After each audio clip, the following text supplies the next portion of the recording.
Number 9 closure आहे. हा 9 number एकच आहे की त्याला तुम्ही कितीही वेळा टोटल केलं तरी त्याचा आकडा परत 9 येणार.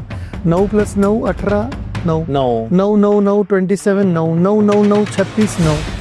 ओके. म्हणजे तुम्हाला तुमचं कर्म कार्य किंवा जे काय ते कम्प्लीट करावंच लागणार. आणि ते एंजल्स तुम्हाला काय करतात की फिनिश, इट्स ओव्हर, ही डील कम्प्लीट, हा रिलेशनशिप कम्प्लीट, हा डिवोर्स फायनल, हा सेपरेशन फायनल, ही पार्टनरशिप संपली.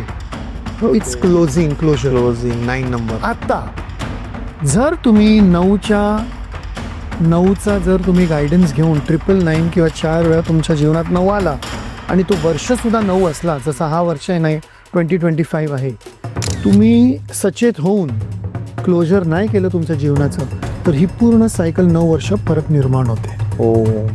म्हणजे तुम्ही आता 2026 मध्ये जाणार, इयर नंबर 1, 1 2 3 4 5 6 7 9 वर्ष परत तो चक्र घ्या. म्हणजे जर तुम्ही 2 भावंड आहात आणि तुमची भांडणं चालू आहे प्रॉपर्टीची, ते ह्या वर्षामध्ये सॉर्ट आउट करून घ्या. हां. नाही केलं तर 9 वर्षानंतर परत ही सायकल 9 वर्ष ते चालूच आहे. आपल्याला कम्प्लिशन करायचं आहे जीवनात. आणि हा एंजल नंबर सर्वात पॉवरफुल ह्या कारणाने आहे की तो तुम्हाला दाखवतो की तुम्ही त्या चक्रव्यूहमध्ये फसून राहणार.